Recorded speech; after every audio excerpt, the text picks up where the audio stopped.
en la práctica que esto que nos dijeron de que las mujeres no éramos capaces de hacer muchas cosas es un imaginario y que hoy cada vez está más rebatido, pero vamos a ver cómo en algunas cosas simbólicas y vamos a pensar en los comerciales, en cómo, por ejemplo, todavía en algunas clases, en algunas profesiones, cómo pese a que mujeres como tú ya han rebatido eso, sigue habiendo personas que creen que hay mujeres que no somos capaces para algunas cosas y que los hombres no son capaces para Sí. otras. ¿Quién más?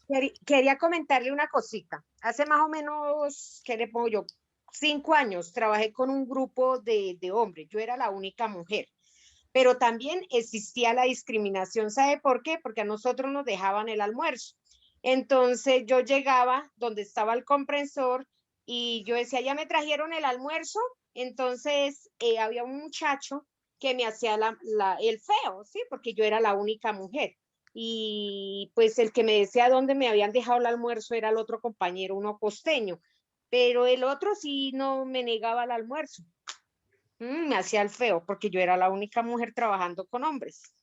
Claro, y seguramente si hablamos con él se imaginaba que tú tenías que estar en tu casa cuidando los hijos y sirviendo el almuerzo, no Sí, trabajando en eso. Entonces, sí, señora. Muchas sí, me hacía gracias, el feo. Carmen. Sí. ¿Quién más? Mariela Vázquez. Mariela. Ya, profe. ¿Alguien más? Se Aló. le puso la pantalla negra y se le apagó el celular. Sí, Miriam ya, Moreno. ya volví, Ah, bueno, profe. bueno, listo, Ya Mariela. volví.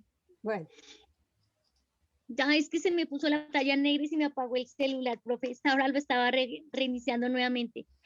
Profe, pues yo iba en el tema, era de compartir que yo me di cuenta cuando tenía más o menos 2 añitos de que yo era niña, porque en mi casa mis hermanos somos en total 9 conmigo y yo era la única mujer. Entonces yo tenía el cabello demasiado largo y era la consentida de mi papá y mi mamá, entonces me colocaban los vestidos. Entonces mis hermanos, ellos cuando cogían me decían, ah, esto es mi hermana, esto es de las mujeres. Aquí no se usan ropa de mujeres, sino solo ella. Y yo me acuerdo de ahí, mami me hacía las trencitas, todas las aves, parecía yo una piña de trenzas. Ahí en ese cuento me da cuenta que yo era diferente con mis hermanos. Por eso recuerdo mucho que desde ahí yo recuerdo que era niña. Y que en la casa, pues que allá está en esta vine a identificar que era el patriarcado. Entonces, sí, mi papá era bastante autoritario, mi familia eran muy autoritarios, entonces mis hermanos tienen ese rasgo aún todavía de ser autoritarios.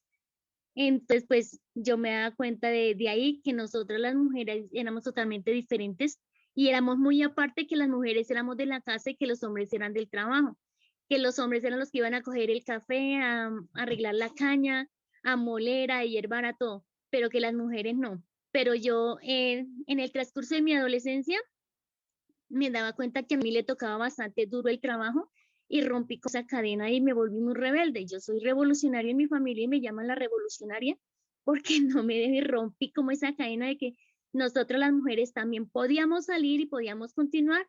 Y fue cuando decidí colocarme un pantalón grande, ancho, unas botas hasta la rodilla, mi macheta a la cintura y empezar a trabajar como los hombres en el campo, en el cultivo y todo.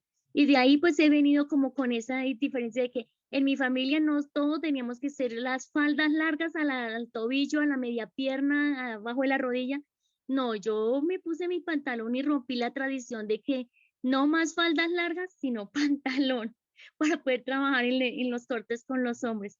Y por eso entonces yo rompí como esa tradición y esa cultura que venía arraigado en la familia de mi mamá y de mi papá de que las mujeres éramos de la casa y los hombres eran de la calle, que los hombres mandaban. Y pues por eso me identifiqué desde muy niña, sí, y soy rebelde en ese caso. Eso era todo, profe. Muchas gracias. Muchas gracias, Mariela. Muchas gracias por deconstruir y ser la rebelde y enseñarnos que no hay cosas únicas para mujeres ni cosas únicas para hombres. Muchas gracias, Mariela. Sí, señora. ¿Nos falta Gracias, alguna? profe. Creo que ya no, Miriam, ¿cierto? Miriam Moreno, Magda. Miriam, listo. ¿Sí? No, buenos días. Lo que pasa es que yo me vine a cuenta que era mujer cuando en los embarazos. ¿Por qué? Porque en mi casa conmigo hay 4 mujeres. ¿Sí? Yo era el hombre de la casa. Mi papá me infundió desde pequeña que yo era la que salía con él al campo. Mi papá tiene una finca. Yo salía con él al campo, yo me iba con él a cuidar el ganado, a cuidar los caballos, a ver la agricultura, todo eso, él me llevaba. Y él me infundió en esa época que yo era como el hombre de la casa.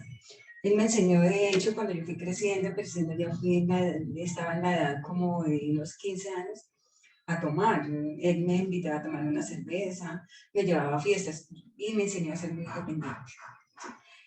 Eso, eso lo estoy entendiendo en este momento, ¿sí? O sea, no, yo no soy machista, quiero aclarar esa partecita, pero sí soy una persona que soy muy independiente y estoy acostumbrada a solucionar mis problemas y hacer mis cosas prácticamente sola, ¿sí? Pues eso era lo que yo quería aportar, como esa parte que yo me vine a enterar, digamos, a confirmar que sí verdaderamente era mujer en mis embarazos. No sé si estoy equivocada o no. Me gustaría que ustedes colaboraran. Miriam, Gracias. contarte que acá no hay respuestas correctas o incorrectas, sino que estamos haciendo todas estas reflexiones para ir dándonos cuenta cómo ha estado esto atravesado en nuestras vidas. Y lo que nos damos cuenta es que no tiene edad, no tiene momento, que hay muchas circunstancias y cada uno está pensando en su propia experiencia y se está dando cuenta cómo se dio cuenta y es cada uno tenemos una experiencia diferente. En lo que hemos dicho nos podemos dar de cuenta que los estereotipos y de género, que ahorita vamos a hablar un poquito más adelante de ellos, miren cómo se enfatizan en la fosa. Estas diferencias entre hombres y mujeres se enfatizan en las formas de vestirnos, peinarnos, en los oficios. Y yo sé que hemos cambiado mucho, yo sé que esta sociedad se ha transformado, pero también les digo que tanto y quiero insistir en eso. Y quiero insistir porque, por ejemplo, hoy las niñas siguen yendo a los colegios en falda. ¿Qué significa que las niñas no podamos utilizar pantalones y qué significa que los hombres no utilicen falda? Hoy, por ejemplo, seguimos cuestionando cuando un hombre tiene el cabello largo, se pone un arete y ya le cuestionamos y creemos que eso lo deja de ser hombre y le cuestionamos orientación sexual. Hoy en los oficios, hoy vemos la desigualdad que hay en el fútbol colombiano, vemos que en Colombia las mujeres siguen teniendo menos doctorados, seguimos estudiando menos ingenierías y, por ejemplo, las que llegamos a cargos de representación como el Congreso no nos gusta repetir. Y estos son ejemplos para decir, claro que ha cambiado, pero qué tanto ha cambiado eso y quiero que se vayan con esa reflexión. Y para irnos a descanso y regresar a las 1:30, quiero que se vayan pensando mientras caminamos, hacemos nuestra pausa activa, lo que tengamos que hacer es cómo pensábamos ese ser hombre o mujer en ese momento que nos dimos cuenta que éramos ser hombre y mujer, ¿cierto? ¿Cómo lo pensábamos en ese momento y cómo lo pensamos ahora? ¿Se ha transformado? ¿Será que yo antes pensaba que ser mujer era tener hijos y hoy qué pienso del ser mujer? Yo pensaba que antes ser hombre era traer el dinero a la casa y hoy qué pienso del ser hombre. ¿Listo? Entonces váyanse, piénsenlo. Muchas gracias por toda su atención y nos vemos a las 1:35 porque ya son las 1:15. Entonces nos vemos a las 1:35 para que tengan sus 20 minuticos. Hacemos los emoticones las reacciones que nos dijo Dori. Y a propósito de esa pregunta, ¿ha cambiado la concepción de ustedes? O sea, eso que yo pensaba cuando era niña, adolescente, joven, sobre qué era ser mujer y lo que pienso ahora de lo que es ser mujer o lo que es ser hombre, ¿ha cambiado? Para los que digan que sí, pongan una manita así y para los que digan que no, una manita así. Para saber, pongan sus emoticones para que eso ya voy poniendo. Listo. Xiomara, Beatriz, Dori, María, Carolina. Listo. Entonces, Kelly, Marisela, Janet. Listo, listo, listo. Entonces, eso es muy importante, ¿cierto? Lo que nos damos cuenta es que ese ser hombre y ser mujer no es una identidad estática. Y todos los días se transforma. Entonces, eso que nos ha dicho la cultura de que es una única forma de ser mujer, los cuerpos, los oficios, eso no es real y lo vemos en nuestras propias vidas, cómo eso se ha ido transformando. En ese marco nos vamos, cuando entendemos la categoría de género, cuando entendemos que el género es esa representación social de lo que una sociedad dijo que estaba bien ser hombre y ser mujer, y sabemos que es una construcción cultural, entendemos que no es algo natural, que no es algo que no se pueda cambiar y por el contrario son cosas modificables y que se transforman culturalmente.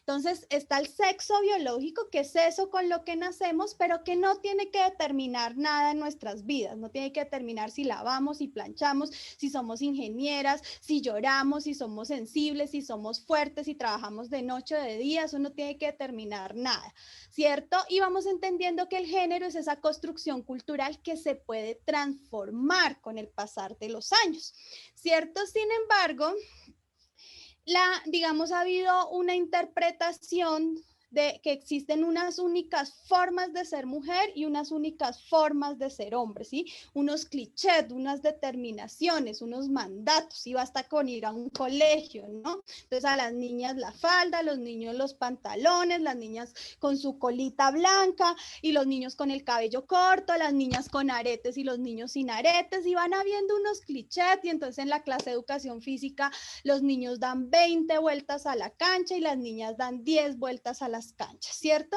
Entonces nos van poniendo unas únicas formas de ser hombres y mujeres, y en ese polo de únicas formas de ser hombres y mujeres, y por eso va siendo tan importante entender estos dos conceptos, lamentablemente se empieza a valorar, a desvalorizar lo femenino y a valorar lo masculino. Entonces empezamos a valorar que los hombres den 20 vueltas, no porque nosotras no seamos capaces, sino porque el profesor de educación física dijo que los niños daban 20 vueltas, pero empezamos a valorar más eso, ¿no? Empezamos a valorar mucho que los hombres salgan y hagan política en lo público, que tengan fuerza, que traigan para lo del el dinero para el hogar, pero empezamos a desvalorar que que muchas mujeres se quedan lavando, cocinando, que hacen las labores del hogar. Empieza a haber una valoración, se empieza a valorar la fortaleza, la voz gruesa, y a veces nos pasa en el sindicato, ¿no? Si uno habla así muy delicadito, entonces como que eso no se valora, ¿no? Y entonces empieza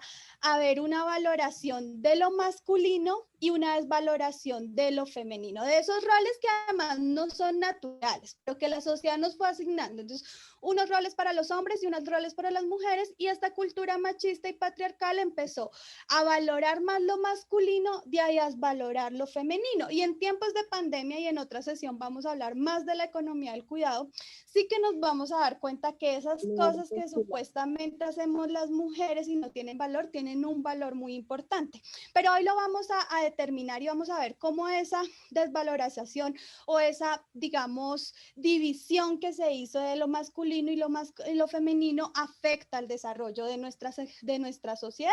Y lo que hace es una jerarquización de los géneros, ¿cierto? Una jerarquización de lo masculino y de lo femenino. Y entonces esa jerarquización, ahorita ustedes mismos me van a construir ejemplos como en los hogares, como en el bus, y la jerarquización es para juntos lados, no solo para decir que las mujeres no tenemos la igual oportunidad, digamos, para dirigir un sindicato, una empresa, un colegio, pero por ejemplo en el bus entonces los hombres a veces vienen muy cansados y en esa jerarquización de que nosotras somos débiles, los hombres están obligados a dar el puesto, ¿no? Y entonces esto siempre piénsenlo de los dos lados, o sea, cómo a las mujeres nos impone cosas que nos subvalora, pero a los hombres también les impone cosas, ¿no? Los hombres, y les podría compartir textos y todas reflexiones, todo el daño que ha hecho, por ejemplo, que los hombres no puedan llorar, que no puedan criar a sus hijos, ¿no? Porque si los hombres son cuidadosos, cuidadores, son como muy huevones, ¿no? No son como tan hombres. Entonces,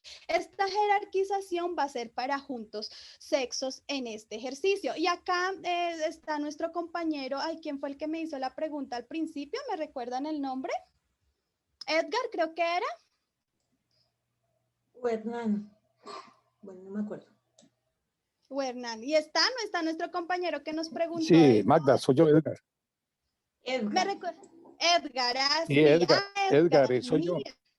Entonces llegamos a esta pregunta, Edgar. Entonces, cuando reconocemos que el sexo no solo es lo femenino y lo el hembra o macho, ¿cierto? Lo biológico, sino además que hay personas intersexuales, pero además cuando reconocemos que el género es una construcción cultural y que no hay una única forma de ser hombre o de ser mujeres, sobre todo en los últimos años, pues se ha desarrollado lo que hemos llamado toda una cultura o la identidad andrógena.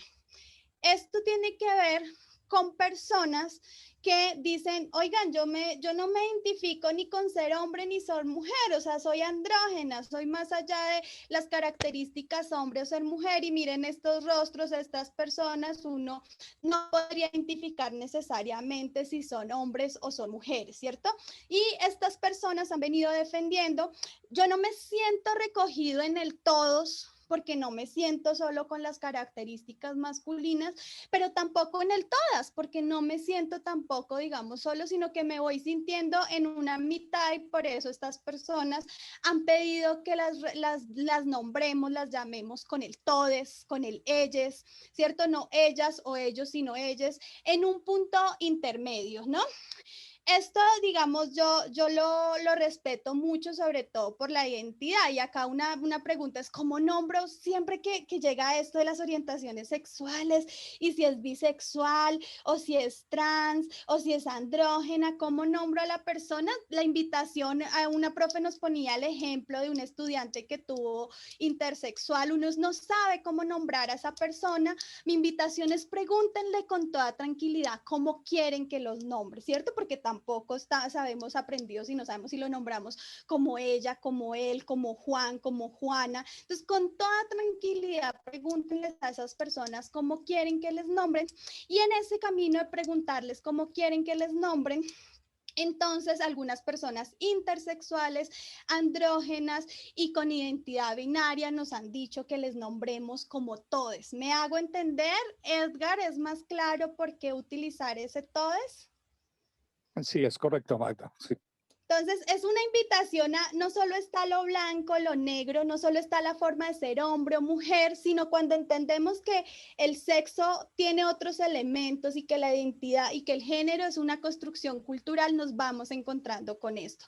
Primero, con unas personas andrógenas que van diciendo, yo no me, digamos, identifico de manera contundente con uno de los dos sexos, me siento sin sexo, me siento sin identidad de género, ni hombre ni mujer, y se van catalogando andrógenas.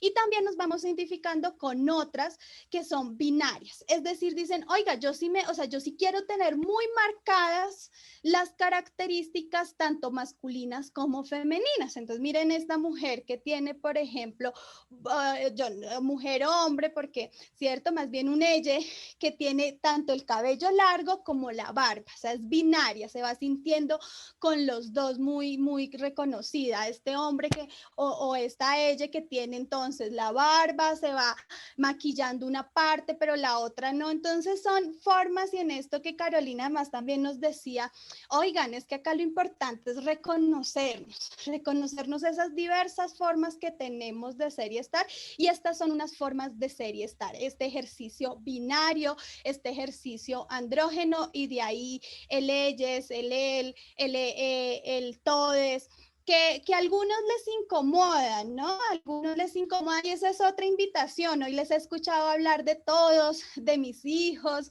de mis estudiantes, y es una invitación a que no olvidemos que cuando reconocemos y cuando estamos en esta tarea y estos lentes que nos hacen ver el mundo de otra manera, no nos olvide que nos enseñaron que era normal y que lo natural y lo bien era hablar en masculino, pero no es así. Hablar en femenino es muy importante también, nombrar a todas, nombrar a mis hijas, a mis estudiantes, y también yo creo que en la sesión de teoría de género podemos ver un poquito también, igual no es necesariamente siempre tenemos que nombrar todos, todas, todes, sino también hay formas genéricas de nombrar las cosas, ¿no? Entonces yo en vez de hablar de niños y niñas puedo decir la niñez, ¿cierto? Las poblaciones, entonces, pero siempre estar cuestionándonos el lenguaje, porque recuerden que el lenguaje construye realidades. Entonces veo la manita de Carolina, ¿cierto? Sí. Bueno, Carolina tengo Alexandra. una inquietud. Yo soy profesora de lengua extranjera, de inglés. Y cuando yo veo estos masculinos, femeninos, digamos, hay una ventaja en el inglés, por lo menos para los pronombres personales, en el caso de este tema, todos, todes. Y digo, veo una ventaja porque en los plurales manejamos el they y ahí no hay conflicto porque they encierra ellos, ellas, entonces no veo conflicto. ¿A qué voy con esto? Y la verdad, me invita a mí como profesora a empezar a investigar, empezar como a datearme de todo esto, porque realmente hasta ahora me entero, y de hecho fue por mi hermano hace 2, 3 días que estuve con él, me dijo, oiga, mire que en un restaurante unos señores dijeron que toca llamarles ellas, y empezó a contarme todo esto, y yo no sabía, y ahora que ya veo lo confirmo. Entonces, yo quería preguntarte, ¿esto es un tema que solo sucede a nivel Latinoamérica o por el tema del lenguaje? O, lo pregunto y me perdonarás la ignorancia y como te vuelvo y te digo, yo soy profesora de lengua extranjera, pero hasta ahora estoy viendo esto y ya la invitación es empezar a investigar.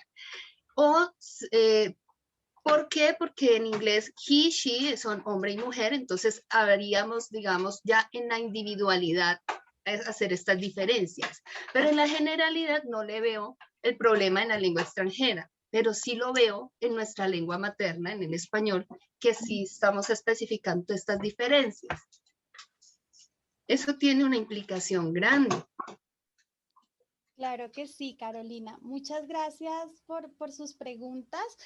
Nada de ignorancia, ¿no? Todos estamos aprendiendo. Yo hoy que tú me nombras todo lo cómo funciona diferente en la lengua inglesa, entonces también voy aprendiendo, pero te puedo decir 2 cosas y lo vamos a profundizar cuando veamos la teoría de género y las olas del feminismo. Es que, digamos, en Latinoamérica sí tienes, digamos, sí ha sido una reivindicación más en la lengua española, por como latinoamericana española, pero también con la Real, digamos, Academia Española y con España y con todo esto, digamos, sí ha sido, sobre todo porque nuestro lenguaje, nuestros conceptos sí tienen más esta característica de dividir tan claramente lo masculino y lo femenino, cosa que tal como tú lo dices, no lo hacen, digamos, sabemos el inglés, pero sabes que me dejas esa pregunta con otros idiomas. Yo no te podría contestar si con otros idiomas pasa lo mismo. Te puedo contestar, con otros continentes no pasa lo mismo, a propósito que pusiste los continentes y lo vamos a ver un poquito con las olas del feminismo, porque sí vamos a identificar que cada continente y digamos, vamos a ir teniendo unas reivindicaciones muy especiales, ¿cierto? Mientras digamos que las mujeres y en Arabia todavía su demanda hasta ahora es poderse quitar el velo, tener el voto y poder salir a lo público. Ellas están en otro momento, entonces seguramente en ese momento y su demanda no tiene que ver con el lenguaje, sino miren cómo sus demandas esto. En Europa, digamos, donde las mujeres tienen, donde pues además en general la población tiene más derechos y hay más igualdad, pues las reivindicaciones de migrantes va siendo unas, pero de las mujeres, por ejemplo, ellas están muy avanzadas en todas las demandas de lo simbólico, que es lo simbólico, el lenguaje, la publicidad, el derecho, porque ellas han alcanzado más derechos y ellas están más en lo simbólico.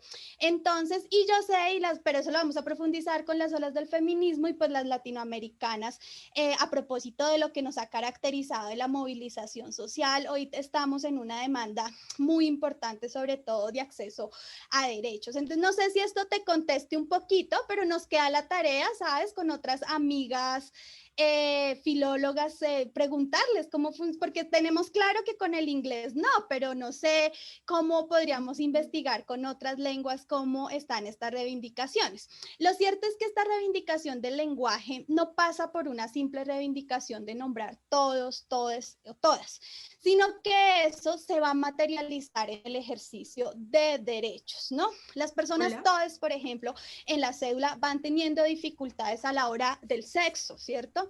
a la hora de casarse. Entonces, como eres un todes o eres un ella, entonces si no dices que te casas con un hombre o con una mujer, entonces como que no tienes derechos. Y aunque pareciera menor cosa tener una cosa tan simple, y esa es una de las reivindicaciones de las personas LGBT, casarse es muy importante porque te da derechos patrimoniales, te da, o sea, todos ustedes saben en lo laboral qué significa que yo pueda afiliar a mi pareja a la salud, que pueda ella después acceder a la pensión que yo tenía, que pueda acceder, que si yo tenía una casa sea ella, pero tenemos además parejas, por ejemplo, LGBT, que todas las vías construyeron un patrimonio y a la hora que se murió una persona fue la mamá que además o el papá o la familia que además los odió toda la vida la que se queda con el patrimonio. Entonces el lenguaje no empieza a ser, y ahí es donde también te diría, yo sé que todos los continentes y todas las mujeres estamos en esa lucha y todos los que peleamos por la igualdad, de, claro, transformar el lenguaje, pero porque el lenguaje va siendo un ejercicio de acceso a derechos, por eso no es cualquier cosa,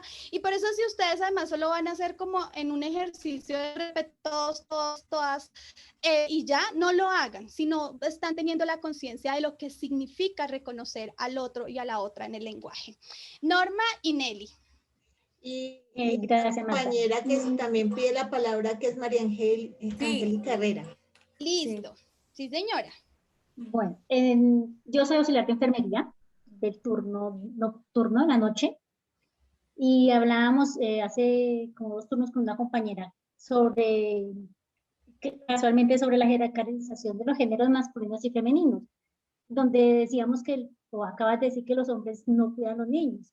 En nuestro caso, esto ha cambiado mucho, porque yo tengo un bebé y mi esposo es el que debe cuidar a mi niño mientras yo estoy trabajando, de 7 a 7, y él es el que se queda aquí en la casa cuidando al niño. Trabaja en el día y llega a la noche y lo cuida para poder salir a trabajar. Entonces, esto nos hace dar cuenta que sí ha habido una evolución, que sí se han cambiado cosas, y afortunadamente hay hombres que asumen este reto y como que nos acompañan a este proceso de evolución. ¿Sí?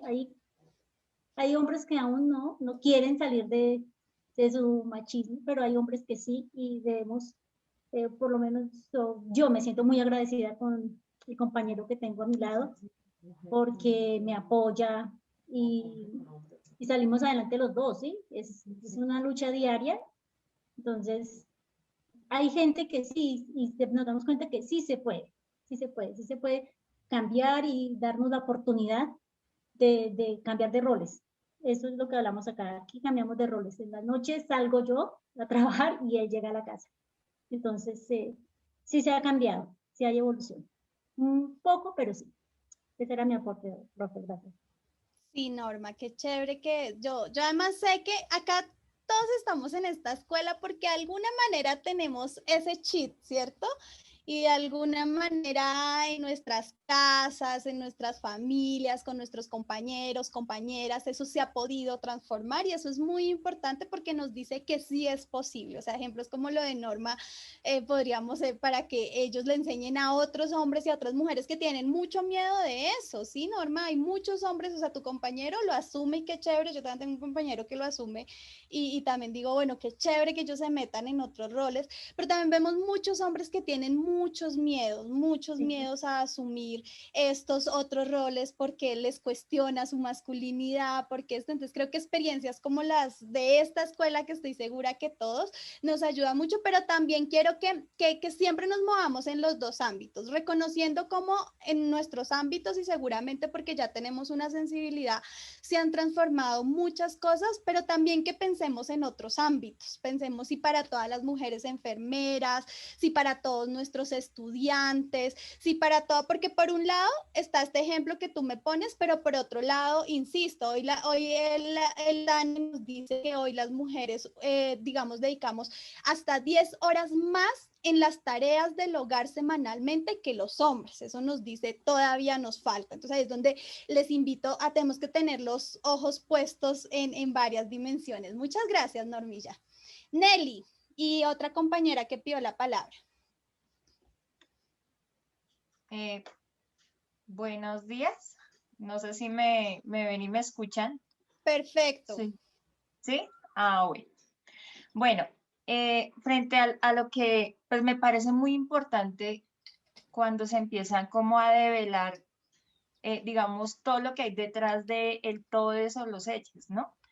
Primero porque, digamos, he tenido algunas conversaciones con algunos de mis amigos y compañeros y demás con respecto a eso, y yo creo que lo que más nos llama la atención es cómo el término digamos, va generando, digamos, algunas molestias, no porque sean las palabras, sino de dónde vienen las palabras, ¿sí? Es decir, cómo nosotros enunciamos el elle o los otres o demás, es como son palabras de reivindicación, de reconocimiento, de ejercicio de los derechos, ¿sí? Y no como la introducción de una palabra que tiene que ver con la moda. ¿Me hago entender? Alguien llegó. Entonces, Siempre me parece pasa. muy curioso es por cómo, cómo el lenguaje que se introduce para nosotros, cómo digamos, cómo se va blanqueando, ¿no? Lo va blanqueando el que lo necesita. Entonces, si lo hubiera hecho una estrella de pop o de reggaetón o un influencer y demás, digamos que estaría integrándose de otra manera, digamos, socialmente, pero como son palabras de reivindicación y de luchas, hay unas resistencias y eso es lo que me parece, digamos, más doloroso para mí, ¿sí? Igual cuando, por ejemplo, en muchos escenarios se dicen el negro, el amarillo, el blanquito, el gordo, el flaco, y no la persona, como lo que tú decías, pregúntele cómo quieren que lo llamen. Y a veces las personas dicen, no, solamente díganme por mi nombre, ese es mi nombre, ¿cierto? Entonces, es eso específicamente lo que quería decir y cómo esta serie de reflexiones nos permite no solamente conocerlos, sino entrar en la conciencia de cada uno de nosotros, ¿sí? Porque siempre vamos a estar rodeados de personas que no están esperando solamente que los reconozcan, sino que los nombren y los hagan parte, no por moda, no porque ahora se debe decir así, sino porque es importante para la reivindicación de sus derechos. Eso lo quería decir. Y frente a eso también, frente a algo que yo había alzado la manito antes, quería como compartir algo cuando tú decías que como uno se reconocía como hombre o como mujer, o cuando llegó a ese, digamos, a esa sorpresa, ¿cierto? A mí me pasó algo muy curioso. Yo siempre, digamos, mucho tiempo, digamos, durante toda mi vida tuve el cabello largo, pero digamos que las mujeres más importantes en mi vida siempre tuvieron el cabello corto, entonces mi mamá, mi abuela, entonces para mí ser mujer era tener el cabello corto, en cambio para los demás no. Hasta el día de hoy, tener el cabello corto, digamos, estéticamente, como lo han vendido, es como para las personas que tienen otro tipo de características, ¿no? Características más fuertes, más rudas y demás, pero no digamos que no hemos aprendido a respetar esa visión estética de los demás, que es tan importante y tan valiosa.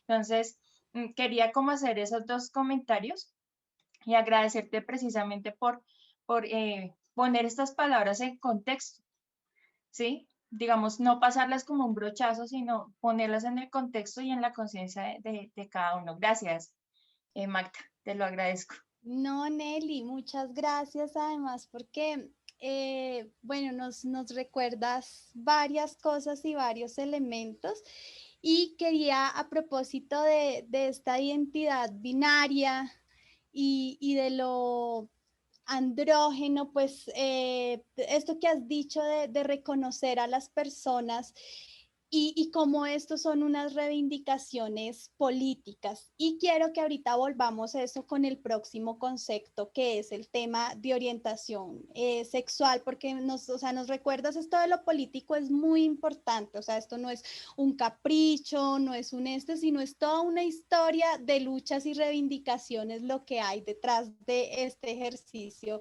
como lo has puesto. Y quería también con lo que dijiste de, miren cómo estos solo son características físicas y cómo estas características físicas van sustentando toda una jerarquización, cultura de exclusión, solo las características físicas, porque que esta mujer tenga el cabello largo y tenga barba, no sabemos nada más de ella, no sabemos si es ingeniera, si le gusta nadar, si le gusta hacer postres, qué desea, pero miren cómo nosotros y esta sociedad se va determinando por lo físico. Y a propósito de las reflexiones que hacíamos al principio del cuerpo y que creo que Julián nos hacía unas reflexiones al respecto, pues también esto es una invitación de ver más allá de lo físico, ¿no? Sino que detrás de todo esto físico hay unas apuestas políticas, éticas y sociales. Entonces creo que hay otra persona, o puedo seguir con lo de orientación. Sí, yo, señor. María Angélica. María Angélica. Angélica, dale, Angélica. Muchas gracias. Bueno, yo soy María Angélica. Quería hablar un poquito del ellas, ellos, todes. Yo soy de profesión, pues maestra en didáctica de la lengua española, y es un poquito complicado. En sí la lengua estándar es complicada porque existen dialectos, sociolectos, idiolectos, lengua estándar, existe todo eso. Y hay un principio en el sociolecto es una variante de la lengua que se acepta en cierto grupo social, ¿sí? Es decir, si yo voy a una región, a un departamento y allí dicen aiga, ese aiga es correcto porque entre ese grupo social se acepta como correcto, ¿sí? Yo no les puedo imponer a ellos que no digan aiga, sino haya, porque para ese grupo social es correcto. La Real Academia Española, que pues es la que nos rige en cuestiones de normas ortográficas y todo eso, no acepta el todos, el todes, ¿cierto? Si yo tengo un grupo de estudiantes y en un ensayo me escriben todes, yo no se lo puedo aceptar como correcto de manera escrita, no se lo puedo aceptar como correcto porque yo tengo que regirme por la norma ortográfica, pero si ellos lo dicen verbalmente, yo no les puedo decir que eso no es correcto, ¿sí? Yo no les puedo imponer a un grupo de personas que digan todes o ellas, y tampoco les puedo imponer que digan todas o todos, ¿sí? Es algo muy respetable.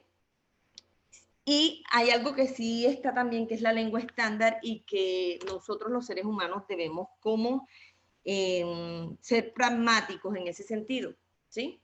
Hay un dicho que dice que a donde fueres, haz lo que vieres. Y es muy cierto, si yo estoy con un grupo de personas y para ellos es correcto decir todes, ellas, pues yo trato de que mi lengua se adapte a eso, ser pragmática y hablarles de esa manera también, ¿sí? Lo que quiero decir es que no existe una manera de hablar correcta, ¿sí? Eso. Gracias.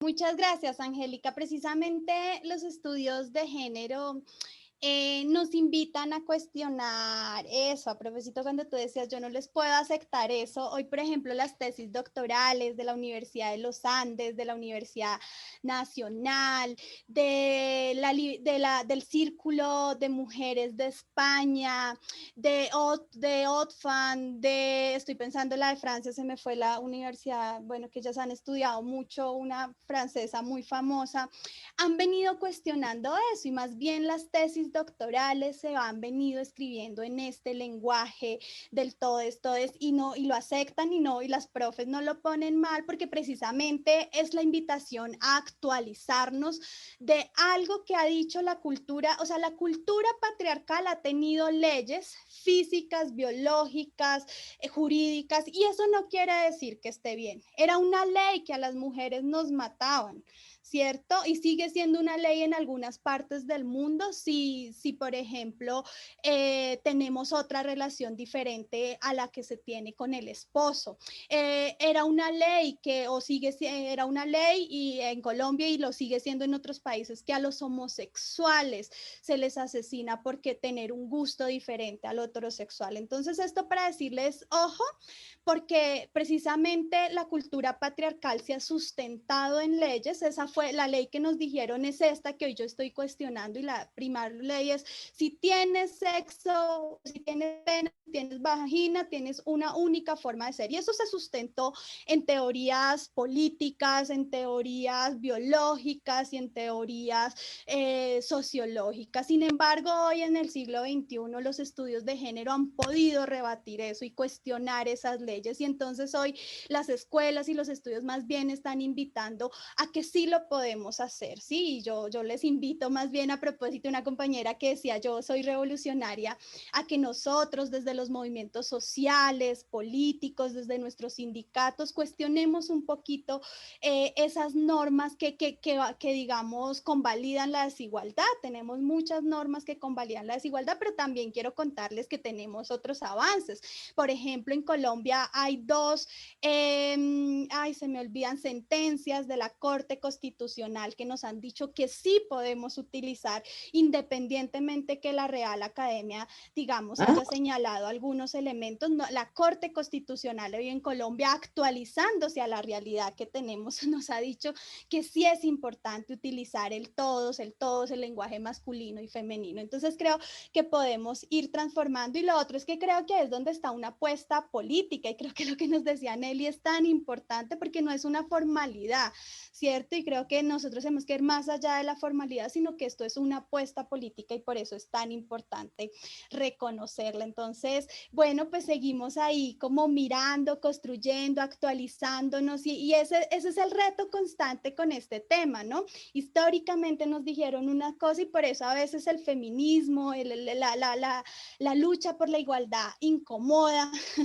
que fue una palabra que utilizó Nelly, incomoda porque cuestionamos eso que nos dijeron tradicionalmente que estaba bien, ¿cierto? Lo cuestionamos y no lo cuestionamos para qué, o sea, digamos, cuestionamos que las mujeres solo somos madres, y eso no quiere decir que algunas mujeres o las que quieran o todas al final terminemos ser madres. Lo cuestionamos para decir es que tenemos derecho a decidir, y nosotras decidimos si somos madres, si no, si tenemos 1 o 10 hijos, si somos amas. Cuestionamos el que las mujeres solo nos vean para hacer las labores del hogar, pero además bienvenidas todas las que se quieran quedar y decidan quedarse en el hogar, pero tiene que ser una decisión, no una imposición, ¿cierto? Yo ahí coincido con Angélica, yo no puedo imponer a mis estudiantes, a ustedes, que utilicemos el todas, el todos, el todo. Les estoy invitando, hoy les estoy invitando, ojo, solo están hablando de hijos, de estudiantes, de compañeros, ojalá podamos hablar de compañeras. Les estoy invitando con todas estas reflexiones, pero sin duda todo esto no puede ser una imposición. Y quiero, antes de darle las palabras a Carolina y a mi otra compañera que nos está pidiendo estar en este concepto y terminar con este desarrollo de conceptos, que es la orientación sexual.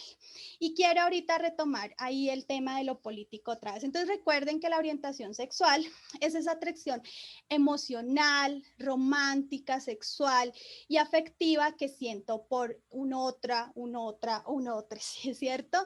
Entonces esa atracción, y eso no tiene que ver con mi sexo ni con mi género, ¿cierto? Yo puedo ser intersexual y tener una atracción por un hombre o solo por los hombres. Puedo ser intersexual y tener atracción solo por las mujeres. Puedo ser mujer y tener atracción por las mujeres, o puedo ser mujer y tener atracción por los hombres. O sea, esto decirles, mi sexo no determina mi orientación sexual, ni mi género tampoco. Entonces, el género es una construcción, o sea, históricamente fue una imposición, pero hoy lo que estamos invitando es que tiene que ser una construcción. ¿Cuál es el tipo de hombres y mujeres que quieren ser ustedes? El que imponen los medios de comunicación, esos que nos venden las novelas del Príncipe Azul y la Cenicienta que limpiaba toda la vida casas y después llegó un príncipe azul y la rescató. Eso es lo que queremos ser. O sea, hoy la invitación es cada uno a construir los hombres y las mujeres que queremos ser y acompañar a nuestros hijos, nuestros estudiantes, nuestras hijas, nuestras, digamos, personas que están alrededor, acompañarlas a entender que podemos ser hombres y mujeres de diversas maneras. Entonces el género se construye, que es ese tipo de hombre y mujer que quiero ser. Y la orientación sexual no tiene que ver con ninguna de las dos, porque es esa atracción erótico-afectiva que yo tengo por otra persona. Entonces todos hemos escuchado cuáles son las orientaciones sexuales que tenemos. La homosexual, ¿cierto? Que es esa atracción física o emocional que yo tengo por las personas de mi mismo sexo, ¿cierto? Los homosexuales, la homosexual, entonces me gusta yo mujer, me gustan las mujeres, a los hombres, los hombres. La bisexual, que son que me gustan los dos tipos de personas, pero en toda esta construcción, tanto hombres como mujeres, en todo esto también el espectro, y acá más que nos aprendamos los conceptos y que yo después les pase la hoja y me digan cada uno, quiero que entendamos la diversidad del ser humano, o sea, traigo estos conceptos para que entendamos que ser humanos es más allá de una clasificación. De hecho, ese es un cuestionamiento que yo les haría. Esta clasificación yo la hago metodológicamente para que comprendamos mejor el tema. Pero si ustedes me preguntan, yo prefiero no clasificarnos, o sea, porque si no nos volvemos en un ejercicio de clasificar, y entonces, ¿qué pasa con los que no quedan en esa clasificación? Volvemos y los discriminamos, volvemos y los rechazamos. ¿Qué pasa con esas personas? También se ha venido desarrollando una identidad, una orientación sexual, que es la sexualidad, y son personas que dicen que no tienen ningún tipo de atracción por otras personas, sino que digamos, el tema afectivo y el tema sexual lo desarrollan de otras maneras, como masturbándose o desde otros ejercicios, pero ellos dicen que no, digamos, sienten esa atracción ni por las personas de su mismo sexo ni del sexo contrario.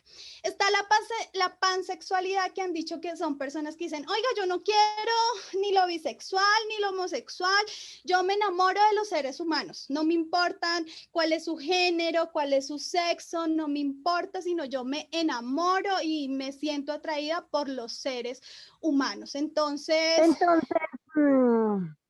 entonces, que entonces Victoria, le dije yo a Luz que vencieron. puedes apagar eso. Listo.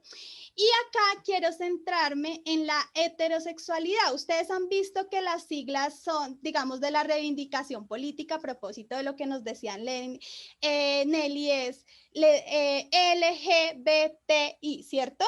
Lesbianas, bisexuales, gays, trans e intersexuales.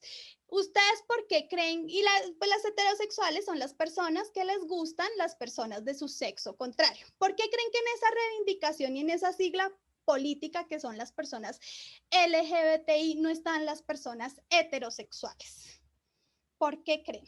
¿A alguien se le ocurre por qué en toda esa sigla y en esa apuesta política LGBTI no están las personas heterosexuales? ¿Será que estamos discriminando ahí a las personas heterosexuales o qué pasa ahí? No sé si de los que tienen levantado, Carolina, Julio, ¿nos quieren ayudar? Bueno, yo considero que es porque precisamente esa discriminación se ha dado precisamente desde la heterosexualidad. Entonces, si tú discriminas, ¿cómo vas a ser parte de? Y esa reivindicación de derechos precisamente considero que se debe hacer desde ese punto de vista, porque pues desde ahí, con todo lo que he aprendido en este curso, por el tema del sistema, del sistema patriarcal y demás, viene el tema de hetero, hombre, mujer. Y diría que por eso se debería, no estamos incluidos ahí precisamente porque hay que hacer la reivindicación desde ahí. Gracias, Carolina. ¿Y Julio? Sí, es básicamente esa idea de que los heterosexuales son los que han generado la discriminación frente a la búsqueda de los demás. Y frente a todas las siglas que has planteado, creo que hace falta, yo he venido escuchando sobre los queers y sobre los pan, ¿no? Entonces serían 2 letras o 2 iniciales, 2 siglas más para agregar a la construcción. Sí, muchas gracias, Julio. Lo pan está ahí y ahorita vamos a ver un poquito lo queer. Estos son un montón de términos que yo digo, algunos nos interesa profundizar, otros también les digo, tampoco se embolaten, que estos términos es para ayudarnos a comprender que hay una diversidad en el ser humano. Yo tengo una pregunta, bueno, hablamos de LGBTIQP, sí, digamos que ahí va, hasta donde tengo entendido. Pero en esta construcción de esa búsqueda dialogaba hace poco con unas compañeras y yo les hacía la pregunta y es, ¿en qué punto se logra establecer la diferenciación del respeto, ¿sí? Frente a los niños y las niñas? Porque en el discurso que se viene desarrollando, y de los jóvenes y de los adolescentes, en ese discurso que se viene desarrollando en algunos espacios frente a los PAN, se están metiendo los pedofílicos para plantear que ese PAN también esa pansexualidad también los debe cubrir a ellos, porque si no ellos están siendo excluidos frente a esa búsqueda de la satisfacción, ¿sí? Que es el discurso que se viene manejando ahí. Y entonces en esos días dialogaba sobre ese tema con unas compañeras, con unas amigas. Yo les decía, bueno, dentro de esa búsqueda y también dentro de esa dignificación de esa individualidad, porque la orientación sexual es una individualidad, no es una colectividad, ¿sí?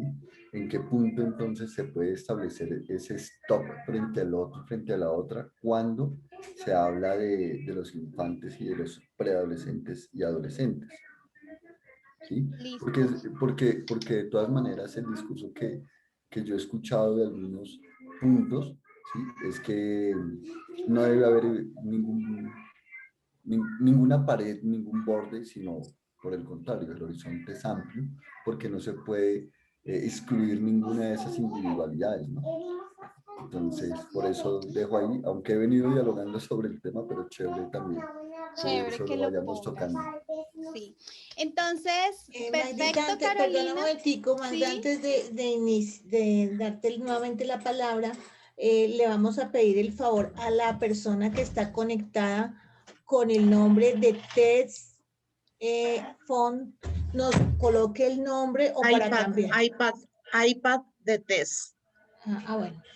Que por favor nos dé el nombre para podérselo cambiar, y porque pues es importante saber con quiénes estamos contando. Lo otro, compañeras, que ya está habilitado el Classroom para que ustedes puedan subir sus trabajos hechos de la corpografía, para que lo puedan ir subiendo las que están en computador y quieren ir haciéndolo de una vez. Entonces, es eso, por favor. Los nombres. Listo. Dori, pues muchas gracias. Solo entonces siempre está esta pregunta como, ay, estamos discriminando a las personas heterosexuales por no estar en esta sigla. Tal como nos decía Nelly, esta sigla tiene una reivindicación política, histórica, y lo que ha pasado históricamente es que las personas heterosexuales no han tenido que cuestionarse ni verse enfrentadas a una sociedad que les discrimina digamos, y todavía pasa en lugares donde están los actores armados a las personas LGBTI, las asesinan, las desplazan solo por el hecho de su orientación sexual. Entonces, todas esas son unas cosas que no hemos tenido que vivir las personas digamos, que se nombran o que tienen una orientación sexual heterosexual, y por eso que Nelly nos decía, lo político es tan importante. Esta es una reivindicación política, y por eso, o sea, la heterosexualidad sí es una orientación, pero es una orientación que nunca ha sido cuestionada, que ser heterosexual en esta sociedad además se ha visto como normal y natural. A propósito de eso que estábamos viendo otra vez, ¿quién dijo que era normal y natural ser heterosexual? ¿Sí? ¿No será que es que nunca nos preguntaron y pues todos asumimos como que somos heterosexuales, pero nunca hubo esa pregunta de si podíamos ver, sentir o tener, digamos, otro tipo de atracciones? Yo creo que hoy lo que nos ha pasado como humanidad es que nunca nos lo cuestionamos, y las personas que se lo cuestionaron pues han sido discriminadas. Yo les voy a mandar un video a través del WhatsApp y lo vamos a subir a Classroom, Julio, a propósito de esto que preguntas. Es un video de las igualadas que explica muy bien cómo todo el tema de la pedofilia, miren, es una estrategia de esas estrategias, y también en teoría de género vamos a hablar de ideología de género, que son de esas estrategias que hacen los grupos antiderechos para deslegitimar los procesos políticos y sociales. Un poco les voy a poner el ejemplo, no sé si recuerdan ustedes hace algunos años como cuando decían que los comunistas comían niños, ¿cierto? O sea, o que los sindicalistas, digamos, se empiezan a generar un montón de mitos, pero son mentiras y mitos, como ese, o tal como se creó con el acuerdo de paz, ¿no? Que si votábamos el sí, son cosas absurdas, pero miren que la gente lo va creyendo y va resonando en nuestros contextos, que si votábamos por el sí, entonces todos nos íbamos a volver un poco homosexuales, fueron de esos mitos, y eso es lo que está pasando hoy, Julio, con el tema de los pedófilos. Digamos, están juntando esta reivindicación política de las personas homosexuales, bisexuales, pansexuales, queer, que tienen toda una apuesta política, filosófica, que han vivido la discriminación y están peleando por sus derechos. Para deslegitimar esa apuesta, ha habido una apuesta antiderechos de asociar todo el tema de la pedofilia a estos movimientos, pero eso es falso, es igual de falso como que los comunistas comen niños o que si votábamos por el sí nos íbamos a volver homosexuales. Pero voy a mandarles un video de las Igualadas, que son unas youtubers del tiempo feministas muy chéveres, que lo explican y nos hacen comprender mejor que se vuelve mito urbano. Y mira que ahora en todas las sesiones me lo preguntan ahí y va estando ahí muy presente, pero muchas gracias por la pregunta y eso. Queridos equipos, sé que hay varias personas que quieren esto. Quiero terminar porque se nos va acabando el tiempo, la jornada. Quiero precisar estos conceptos y pasamos a las reflexiones. Todo el tema de lo trans. Lo trans también es una apuesta política, ética. Son personas que tienen, no es una orientación sexual, ¿cierto? No, la orientación sexual tiene que ver con la atracción erótico-afectiva. Miren que aunque todo va en una misma sigla, lesbianas, gays, bisexuales, trans, intersexuales, las personas intersexuales tienen un tipo de lucha. Y es que cuando nazcan, por ejemplo, no les quiten de uno, o sea, no les asignen biológicamente un sexo, sino que les reconozcan y les dejen crecer con las dos características biológicas. Esa es su reivindicación política. Las personas de la orientación sexual tienen que ver esto, que son las personas que tienen una atracción erótico-afectiva. Pero las personas trans, volvemos a la identidad de género, son personas que transitan en su identidad, que no se sienten un poco como lo binario y lo andrógeno. Sin embargo, lo binario y lo andrógeno, digamos, no tiene estas transformaciones que les voy a explicar que tienen las personas trans que se identifican como trans. Yo acá empiezo a sentir que los límites a veces son un poquito raros de entender, ¿cierto? Y por eso acá ya empiezo a rechazar las categorías, porque es que cuando empezamos a clasificar todo, insisto, ¿y qué pasa cuando a alguien no nos cabe en esas clasificaciones? Pero también, insisto, las traigo para que comprendamos. Entonces, las personas trans son esas personas que tienen un sexo, pero que su identidad de género no se corresponde con ese sexo. O sea, soy mujer, pero no me siento mujer, sino me siento más bien como un hombre en mi identidad de género, en lo que quiero hacer, en lo que quiero desarrollar, como quiero que me vean en el mundo. No es como mujer pese a que tengo un sexo de mujer, sino quiero que me vean como un hombre, o al revés, pese a que tengo un sexo masculino asignado biológicamente, quiero que en mi género, en esa construcción, me vean como una mujer. Y en ese marco hay tres tipos de personas trans: los transformistas, las personas travestis, los transgénero y los transexuales. Las personas transformistas, y yo estoy tratando de explicarles así cosas que pueden ser mucho más complejas, pero espero que lo entendamos muy fácil. Las transformistas son personas que deciden transformarse su género solo para unos momentos y ocasiones.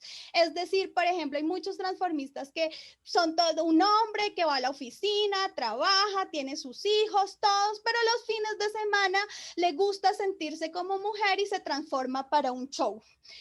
Eso pasa mucho en los carnavales y miren que está legitimado, por ejemplo, en muchas culturas. Para el carnaval, pues te transformas y te pones otra indumentaria diferente a la de tu sexo, de tu género asignado culturalmente. Entonces son personas que te transforman para unos momentos, un carnaval, una fiesta, para tener relaciones sexuales, como que yo soy una mujer, tengo mi compañero, todo, pero de pronto para tener relaciones sexuales me gusta sentirme como un hombre y me transformo en ese momento. Entonces se transforman para el sexo, para el género contrario, solo en un momento. Esas son las personas transformistas. Las personas travestis son las que generalmente vemos, por ejemplo, en las peluquerías, que son personas que sí, digamos, hacen todo un ejercicio para verse en lo más posible de manera diferente a su sexo, pero no se hacen operaciones. Miren que los transformistas, como es un momento, no, solo es un momentico. Los travestis, digamos, ya lo hacen todos los días tratan de hacer cosas, de, digamos, maquillar, poner ropa, peinados, cosas para verse del género contrario. Sin embargo, los travestis, digamos, además acá empieza a haber algo de clase, que lo vamos a ver en la próxima sesión, como todo esto con una perspectiva de clase que los sindicatos no podemos perder, pues también, digamos, muchos de los travestis sí quieren hacerse las operaciones, pero no tienen el acceso a hacerse las operaciones, pero otros deciden que sí quieren verse de manera, digamos, diferente a su sexo, pero que no quieren operaciones. Y las personas transgénero y transexuales ya son las que pasan por toda una transformación genética, biológica y hasta de operaciones de sexo para llegar a verse a ese, digamos, al sexo contrario en el que nacieron. Entonces, estos son los 3 tipos de trans. De pronto, digamos, ahí vuelvo y digo, no son categorías ahí estáticas, así como nosotros transformamos la forma de ver hombre y mujer, esto se transforma. Hay personas que empiezan a ser transformistas y no se imaginaban siendo transgénero y al final terminan siendo transgénero. Hay niños y niñas que desde muy chiquitos tienen clarísimo que quieren ser transgénero, es decir, que sienten que nacieron en el cuerpo equivocado y desde muy chiquitos quieren iniciar su proceso de operación. O sea, esto no es tan automático y ser transgénero no determina tu orientación sexual, ¿cierto? Entonces, no porque yo me cambié el sexo, entonces ya soy lesbiana o ya me gustan el sexo opuesto, o, digamos, ahí hay construcciones de todo tipo. Y acá para terminar, quiero dejarles esta imagen que creo que nos ayuda a simbolizar lo complejo y lo amplio que es esto. Este ejercicio es para explicarnos un poquito conceptualmente, pero la construcción humana es tan diversa, tan compleja y además tan bonita que va más allá de cualquier palabra que pudiéramos poner. Entonces, empezamos con el tema de sexo. Entonces, el sexo pues va desde poder ser hombre, hembra o macho, pero ya les expliqué, en la mitad también está la intersexualidad y acá estas flechitas y estos colores es la invitación, pero en medio de todo eso hay todo lo que ustedes se imaginen. Si ustedes de verdad, un hijo, una hija, un estudiante, ustedes mismos dicen, pero no, ni me siento, pese a que tengo pene, pese a que tengo vagina, tengo otras cosas, todo es válido en este arcoíris que les estoy poniendo acá. Está la orientación sexual, que insisto, entonces está como, va desde lo heterosexual, que es que me gustan los mismos, hasta lo homosexual, que es que me gusta el sexo contrario. Pero en eso entonces ahí está la bisexualidad, la asexualidad, que es que ya les había explicado, no me gusta a nadie, o lo pansexual. Y para ir entonces, mira cómo lo queer, Jairo sí. Digamos, no lo puse en las orientaciones porque es más una identidad, ¿cierto? O sea, lo queer es más como que no quiero estar identificado ni solo, lo queer va más relacionado con lo bi, con lo andrógeno, más con estas identidades que van cuestionando, solo ubicándonos en un lugar hombre o mujer, y ahí llega toda la teoría queer a ubicarse en la mitad y decirnos también está lo bisexual, el binarismo, también está lo andrógeno, está lo queer, que son identidades de género, ¿cierto? Que dicen, oigan, no solo está esa única forma de ser hombre o mujer, sino que tenemos muchas formas de ser hombre y mujer. Y bueno, todo ese conjunto de cosas es lo que, digamos, va ahí construyendo nuestras expresiones y nuestro ser hombre, ser mujer y nuestra expresión de la sexualidad. Esto yo se los voy a dejar, sé que esto nos ayuda a ir identificando más dónde está eso de lo queer, dónde está la orientación. Esta es una forma de ubicarlo, pero insisto, la corpografía, el ser y cada desarrollo es diferente, entonces es válido donde cada uno sienta su orientación, su sexo, su identidad. Son muchas formas de ubicarlo, de ser y de estar. Entonces, acá les voy a dejar estos conceptos y para darles la palabra quiero poner este video que cuenta un poquito esto que estaban hablando y que ata. Ay, no puedo dejar de compartir, permítanme un momento. Ata esto con la sesión pasada para ir terminando este ejercicio que estamos haciendo. Ay, ya, compartir. A ver si...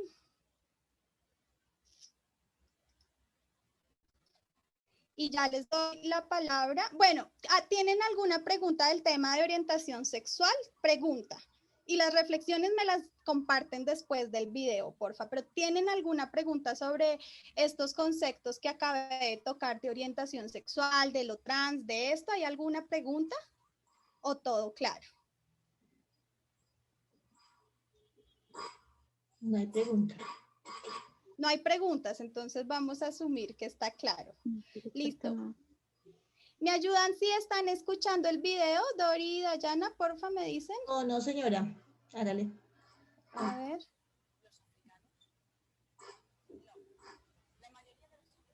No se escucha. No. Magda, tienes que dejar de compartir.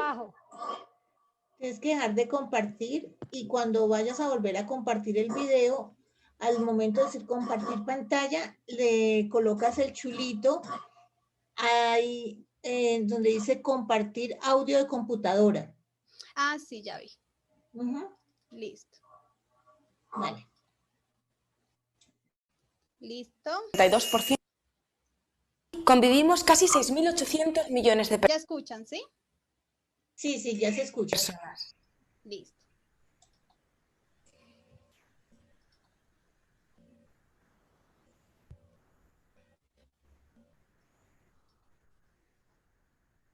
Este es el planeta Tierra. Aquí convivimos casi 6.800 millones de personas. ¿Y quiénes son la mayoría? ¿Los chinos? ¿Los africanos? No. La mayoría de los habitantes del planeta somos mujeres. Algo así como el 52% de la población. Mujeres de Asia, de África, de Europa. ¿Y qué tenemos en común? Que la mayoría dedicamos muchas horas de nuestro tiempo a trabajos productivos y reproductivos como el cuidado de niños, ancianos y enfermos, que no son remunerados. ¿Y cuál es el motivo? ¿Por qué nuestro trabajo es precario o directamente no remunerado? ¿Por qué somos invisibles? Busquemos respuestas. Hagamos un viaje en el tiempo y vayamos al Paleolítico. Cuando el Homo habilis, el Homo erectus y el Homo sapiens habitaban la Tierra, la economía era de subsistencia. Los roles y las labores cotidianas eran realizadas tanto por hombres como por mujeres, sin distinción. Las mujeres participaban en las tomas de decisiones del grupo. Lógicamente, al tratarse de sociedades en las que la supervivencia era primordial, todas las tareas relacionadas con la reproducción y el cuidado eran muy tenidas en cuenta. Y luego llegó la Revolución Neolítica, que supuso un antes y un después para las mujeres. Como podéis imaginaros, con la práctica de la agricultura y la ganadería se pasa de una economía de subsistencia a una economía productiva. El sistema patriarcal se asienta en los grupos humanos, dejando a la mujer en una posición subordinada y dependiente con respecto al hombre, aunque su trabajo, asociado con los cuidados para la vida, sea fundamental para el sostenimiento de la estructura del propio sistema. La propiedad privada hace acto de presencia y las mujeres se vuelven, a los ojos de los hombres, bienes intercambiables y reproductoras de mano de obra. Una segunda revolución, la revolución capitalista, con la aparición del Homo economicus y la economía de mercado, consolidó de manera nefasta esta relación de legitimación del patriarcado. Nuestro sistema responde exclusivamente a los intereses del Homo economicus, es decir, a los intereses de un pequeño porcentaje de la población mundial. ¿Y quién es el Homo economicus? Es un varón. Tiene una edad que oscila entre los 30 y los 60 años, de raza blanca, rico, sano, generalmente heterosexual, de origen europeo y de referencia judeocristiana. Su poder es tal que decide el futuro de todos, de toda la humanidad. El mundo está organizado para satisfacer sus necesidades e intereses. El resto quedamos fuera. Pero las mujeres, que somos la mayoría y que soportamos el 40% del Producto Interior Bruto con nuestro trabajo no productivo de cuidados, tenemos algunas cosas que decir a este Homo economicus que maneja y domina el mercado. La reproducción social que realizamos en casa sostiene el funcionamiento del mercado, un mercado que no reconoce el valor de este trabajo. Los servicios sociales del Estado no podrían sostenerse si no fuera por la economía del cuidado, de los niños, los ancianos y los enfermos. todavía existen desigualdades de ingreso y las mujeres poco cualificadas, a menudo las más pobres, viven en la exclusión. La agricultura, en manos de grandes productores, lleva a la pérdida de la soberanía alimentaria y erosiona la producción doméstica, donde las mujeres jugamos un papel muy importante. Aun cuando nuestra participación en el mercado del trabajo remunerado ha crecido, seguimos teniendo la responsabilidad del trabajo doméstico. Por ello, debemos identificar y hacer visibles las contribuciones de las mujeres al funcionamiento del conjunto de la economía, creando políticas transversales, políticas que tomen en cuenta tanto a hombres como mujeres. Tenemos mucho que ofrecer para superar la crisis económica y todas las crisis con las que convivimos, la alimentaria, la ecológica o la sanitaria, por ejemplo. Crisis que resultan de un sistema predador como es el sistema capitalista, donde prima la ganancia inmediata y el individualismo sobre el beneficio de la mayoría. Evidentemente, hay que cambiar la estructura patriarcal y el modelo de poder, donde solo los hombres deciden. Tenemos que implementar modelos que permitan el mejor vivir de todos los seres humanos, para que todos tengamos acceso a lo básico: sanidad, vivienda, educación y un trabajo digno. ¿Es mucho pedir? Existen alternativas muy claras para empezar a pensar en otro mundo. El sistema capitalista no funciona. Que no insistan. Esta crisis es una oportunidad única para cambiar el sistema con todas las aportaciones que las mujeres pueden ofrecer tras siglos y siglos de invisibilidad. Y la pregunta que os hacemos es: ¿estamos en disposición de cambiar el modelo para que la humanidad sobreviva?